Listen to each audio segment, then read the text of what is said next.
Pues sí, la editorial francesa L'Harmattan acaba de publicar en edición bilingüe el libro Viajera Azul del poeta peruano Porfirio Mamani Macedo, en el que a través de su prosa poética nos propone el a menudo difícil diálogo entre poeta y poesía.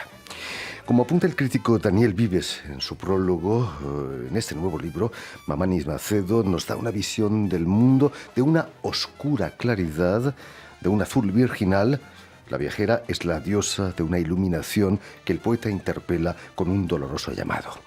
Y para hablarnos de este libro y de su densa trayectoria ya literaria, Porfirio Mamani Macedo ha sido tan amable de venir a nuestros estudios.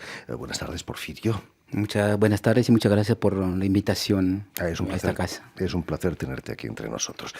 Permíteme, Porfirio, que explique antes que nada que has nacido en la ciudad peruana de Arequipa en 1963, donde vas a realizar estudios de literatura en la Universidad de San Agustín y de Derecho en la Católica. ¿El derecho fue por obligación y la literatura por devoción? Sí, indudablemente, porque el derecho fue por toda una historia que había en la familia de mi padre, ¿no? O en nuestra familia. Y mi padre siempre quiso que estudiara Derecho para poder ayudarle. Y la literatura era mi pasión desde muy pequeño, ¿no? Desde que la descubrí, cuando descubrí la literatura, pues nunca desde entonces me he separado de ella, ¿no? ¿Cómo descubriste la literatura? ¿Y qué? La literatura la descubrí a los 12 años, más o menos, cuando estudiaba en el colegio.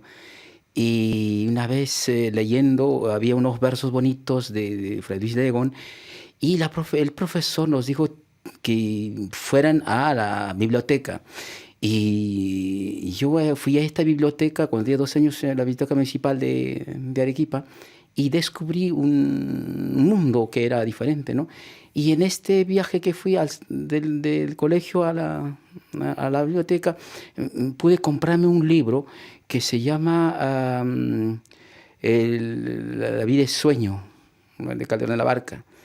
Y cuando leí este libro me marcó toda mi vida hasta hoy día. Lo leí una sola vez y recuerdo imágenes de Segismundo. Y solamente lo leí una sola vez en mi vida, pero me ha marcado tanto en el sentido de la formación como escritor, como también con mi formación como persona, ¿no? Tu nombre, Mamani Macedo, evidencia un doble origen, hispánico quizás y andino. ¿En tu adolescencia lo considerabas una riqueza o quizás una cortapisa para tu reflexión interior? Bueno, es un complemento, es una unidad, ¿no? No podemos separar lo que ya está, en este caso, en el sentido del sincretismo cultural. El sincretismo cultural es muy rico en América Latina. El sincretismo ha dado mucho y va a dar siempre mucho, ¿no? Entonces, por ese lado, yo me siento bastante identificado con esta unidad que constituye justamente una nueva forma de ver el mundo, ¿no? Me decías, Porfirio, que tus padres hablaban quechua entre ellos y que tú no comprendías. ¿Cómo se siente un niño sin comprender lo que dicen sus padres? Bueno, cuando ellos hablaban quechua, o entre ellos era muy puntual, ¿no? Cuando estaban gente solos, pero con nosotros hablaba siempre en español, ¿no? Imagino que eran cosas entre ellos y si había imagino esta forma de querer huir o hacer huir el idioma aborigen a causa de la herencia colonial, de la alienación mental que habían dejado los colonizadores. Entonces, de que el quechua era una lengua sin valor, o toda la cultura quechua que no tenía valor. Entonces, imagino que tenían esta reflexión de que los hijos no se acercaran a esta forma que ellos creían negativa, ¿no? Es una lástima, finalmente, que se pierda. Indudablemente, a veces me hubiera gustado dominar también esa lengua. Tengo 2, 3 palabras, pero no es como dominar una lengua, ¿no? Ahora hablas francés, además. Sí, bueno, un poco. Trato de siempre de afinar, pero bueno, el francés es otro mundo también, ¿no? Porfirio, has publicado novela, cuento, poesía, pero a pesar de todo la poesía domina tu obra. Has llegado a calificar tu novela El huerto y el olvido como novela poética. Hay que tener un estado de ánimo especial para ser poeta hoy, en este mundo en el que domina lo prosaico y, por qué no decir, la barbarie. Bueno, la poesía, como dije, siempre estaba en mí, siempre me sobrepasa. Es algo que sin la cual yo no puedo vivir. Y esta novela, cuando yo comencé a escribirla, al principio solamente quise escribir un pequeño poema en prosa y se fue alargando y se fue alargando hasta que salió una novela. Y por eso la llamaron novela poética, porque es muy lenta. Hay una historia, pero es muy lenta. Las frases son bastante largas, los párrafos son bastante largos y todo el ambiente es muy, muy contemplativo. Entonces, descriptivo sobre una condición o una realidad ficcional, siempre relacionada con la naturaleza y con la condición del ser humano, ¿no? Porfirio, la poesía puede ser también combativa, de lucha. Hace unos años publicaste un ensayo sobre 3 poetas españoles de la Guerra Civil y del exilio, Miguel Hernández, Rafael Alberti y Max Aub. ¿Qué te interesa de esa poesía de combate? Bueno, sobre todo la defensa de la vida. La defensa de la vida, porque todos estos escritores que sufrieron en aquel momento trataron de no solamente luchar, y en el caso de Miguel Hernández, con su vida, que pagaron con su vida, como tantos otros, sino que a través de la poesía utilizaron para poder testimoniar aquella situación. Vivir aquella situación, como en el caso de Max Aub en el exterior. Entonces, si la poesía van a utilizarla o es inherente para mí en esta circunstancia como un medio de querer mostrar al mundo o informar al mundo, hacer reflexionar al mundo, sobre todo hacer reflexionar sobre la condición, en este caso del exilio o la guerra, que es como actualmente se vive en el mundo, ¿no? Algunos poetas miran con un cierto desdén lo que ellos llaman poesía panfletaria. ¿Hay que ser panfletario alguna vez? En el caso de no era tan panfletario el Hernández. Claro, puede ser el momento cuando está en el acto de la lucha, claro, pero bueno, yo escribí hace poco un poema que se llama El oro negro, en defensa de la Amazonía peruana, o Conga Nova, que es otro también sobre la injerencia de esas empresas internacionales que se están implantando en América Latina, o particularmente en el Perú, y que están destruyendo el medio. Entonces se podría considerar estos poemas como panfletarios. Yo no creo que sean panfletarios, sino que son representaciones de algo que está sucediendo, algo que permite un poquito, digamos, aclarar el panorama sobre la situación precisa de lo que se está expresando, de lo que se quiere defender. Ellos defendían la libertad, ellos defendían la vida, y en este caso también, el caso de los poemas que trato es la vida, la naturaleza, ¿no? Tanto Alberti como Max Aub sufrieron el exilio. ¿Te consideras, Porfirio, un poeta peruano del exilio como Vallejo o César Moro? Indudablemente que somos exiliados, ¿no? Yo pienso que siempre, incluso aunque estemos en nuestro propio país, uno puede estar exiliado.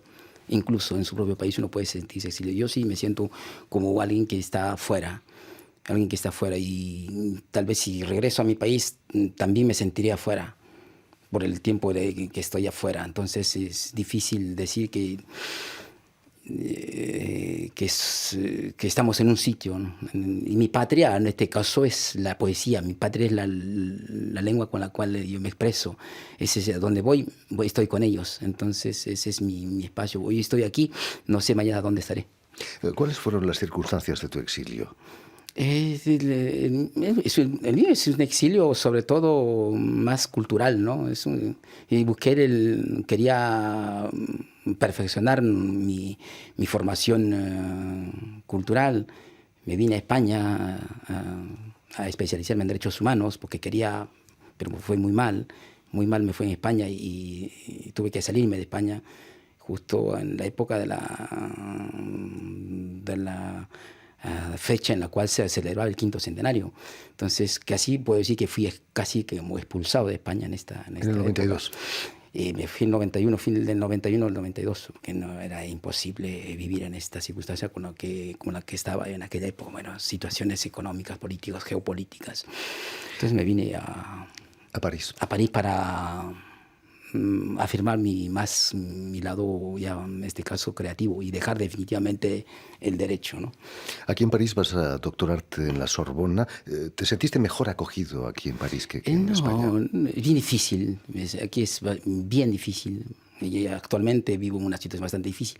No es fácil vivir o ser un exiliado, sobre todo alguien como yo, no como cualquier otro extranjero, no sé, todos los extranjeros siempre vivimos una situación bastante difícil.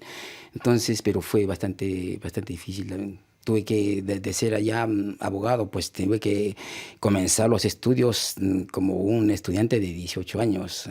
También hacer el primer año de universidad, el segundo, tercero, hacer la licencia, después la maestría, el DOA y el doctorado, pues fue bastante difícil todo el recorrido, con bastante esfuerzo. Bueno, traté de hacer lo que pude en todo caso, ¿no? Es como un renacimiento el Indudablemente, exilio. sí, indudablemente. Es un doble juego, un doble desafío, es un doble objetivo. Es decir, tratar de sobrepasar lo que teníamos antes y alcanzar otro nuevo, ¿no? En la actualidad, Porfirio Mamani Macedo, has pasado del otro lado del estrado, eres profesor de universidad aquí en Francia. ¿Cómo reaccionan los alumnos de este siglo XXI ya ante la poesía? Entre la poesía, bueno, los cursos que he dado, que he tenido que hacer, no hay este apego como, imagino, como había anteriormente, ¿no? Vivimos en un mundo muy veloz, en un mundo muy consumista y llevarles la poesía a los jóvenes es casi, digamos, es un sueño, ¿no? Alcanzarles, llevarles, no hay ese apego que hay todavía en América Latina. Cuando hay, por ejemplo, presentaciones aquí en las épocas que he visto en Francia, son más los adultos que se interesan un poco más por la poesía que los jóvenes. Los jóvenes están en otro mundo. Bueno, tienen derecho, pues su mundo también, ¿no? Es su época también. ¿Qué le dirías a un joven que nunca ha leído poesía Pues para que sí, se inicie? pues siempre a mis estudiantes que siempre les pregunto qué es lo que andan leyendo, siempre les ando haciendo observaciones sobre la utilización del teléfono portable, que es bastante Insoportable. insoportable y invasor del tiempo de los jóvenes, invasor de la cultura de los jóvenes, lo que realmente a veces anteriormente veíamos en los metros, la gente leía con libros, ahora no ven, todos están con el teléfono portable y vaya a saber si están leyendo en el teléfono portable, pues tal vez algunos lean, otros, pero no sé. Porfirio, volviendo a La viajera azul, el libro que acabas de publicar aquí en París, tan difícil es el diálogo entre el poeta y la poesía. Bueno, depende de cómo lo miras, ¿no? Yo tengo una relación bastante íntima con la poesía y no creo que haya dificultad en mi acercamiento. Es como una confidente, es como una compañera, es como mi sombra. Vive como una amiga que está al lado mío. En una época se la comparaba con la soledad y que la soledad era la poesía.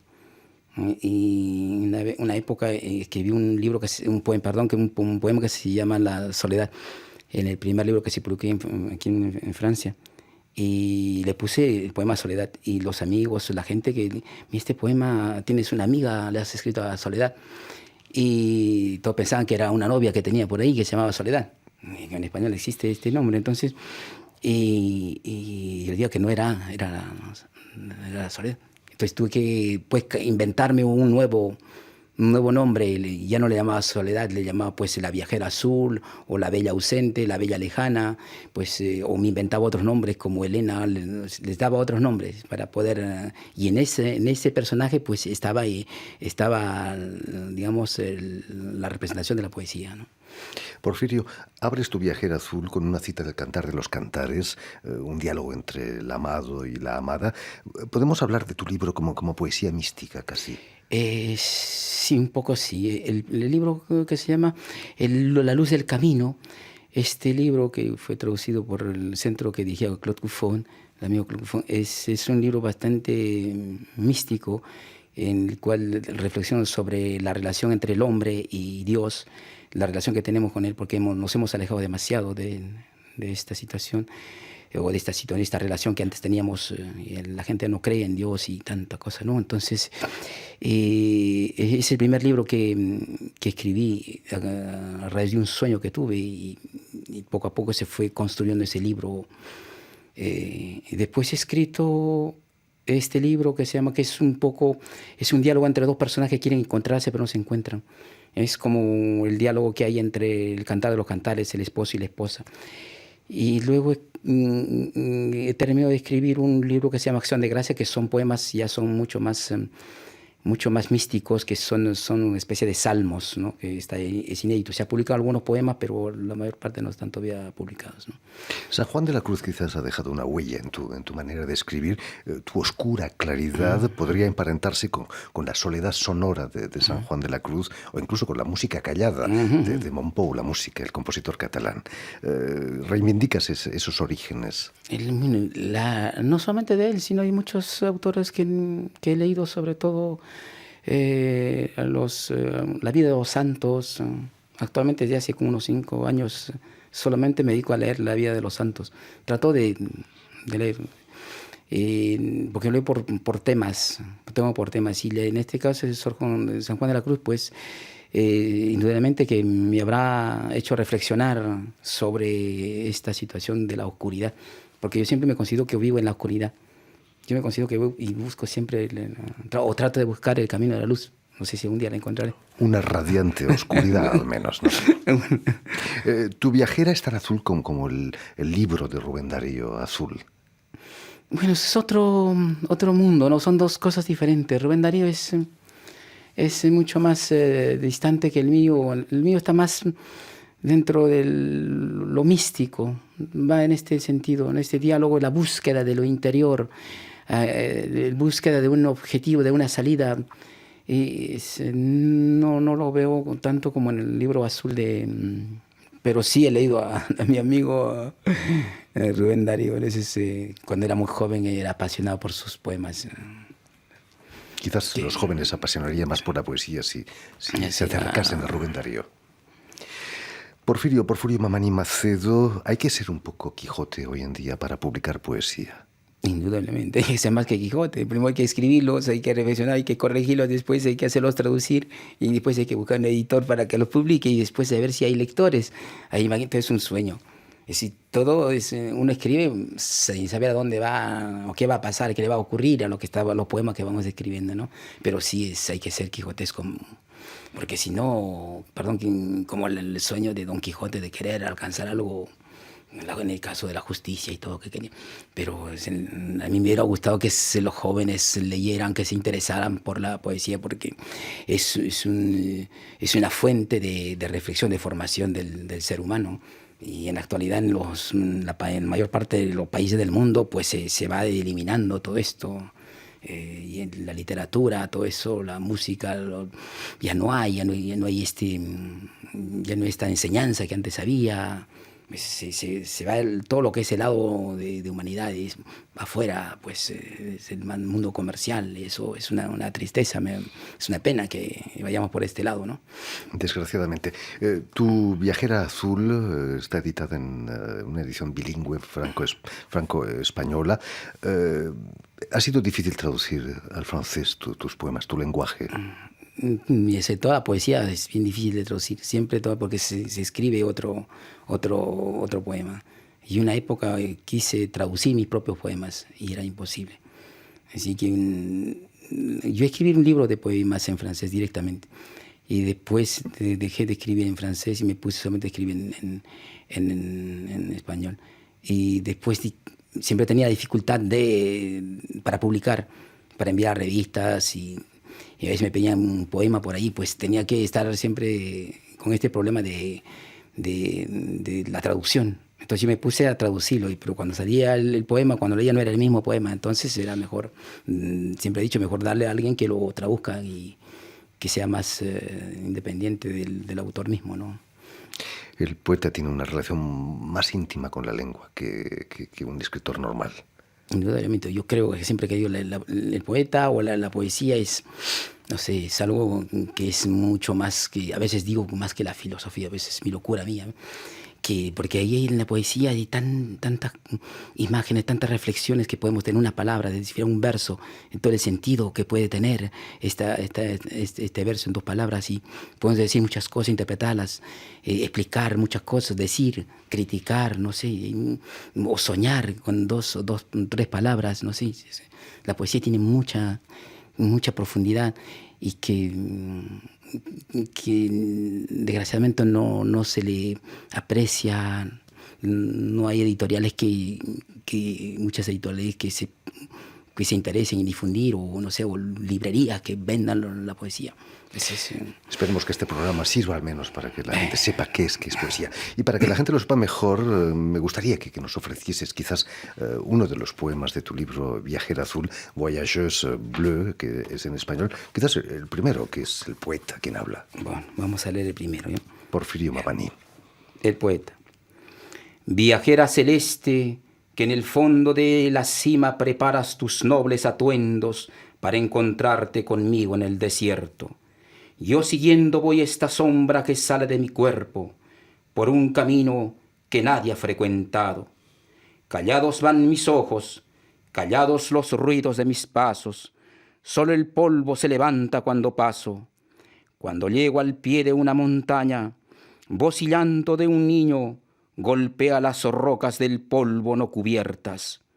No sé si alejando o acercándome voy de tu mirada, extranjera azul, tú que en alguna parte ya me esperas, como la oscuridad espera el día. Muchísimas gracias, Porfirio Mamani Macedo, por este momento poético tan raro en estos tiempos que corren. Y en fin, pues ya lo saben, el libro La Viajera Azul del poeta peruano Porfirio Mamani Salcedo ha sido editado en edición bilingüe francés y español por la editorial francesa L'Harmattan. Muchísimas gracias de nuevo, Porfirio, por haber estado aquí con nosotros y mucho éxito con este libro. Muchas gracias a ti por haber invitado. Muchísimas gracias. Un placer. Gracias.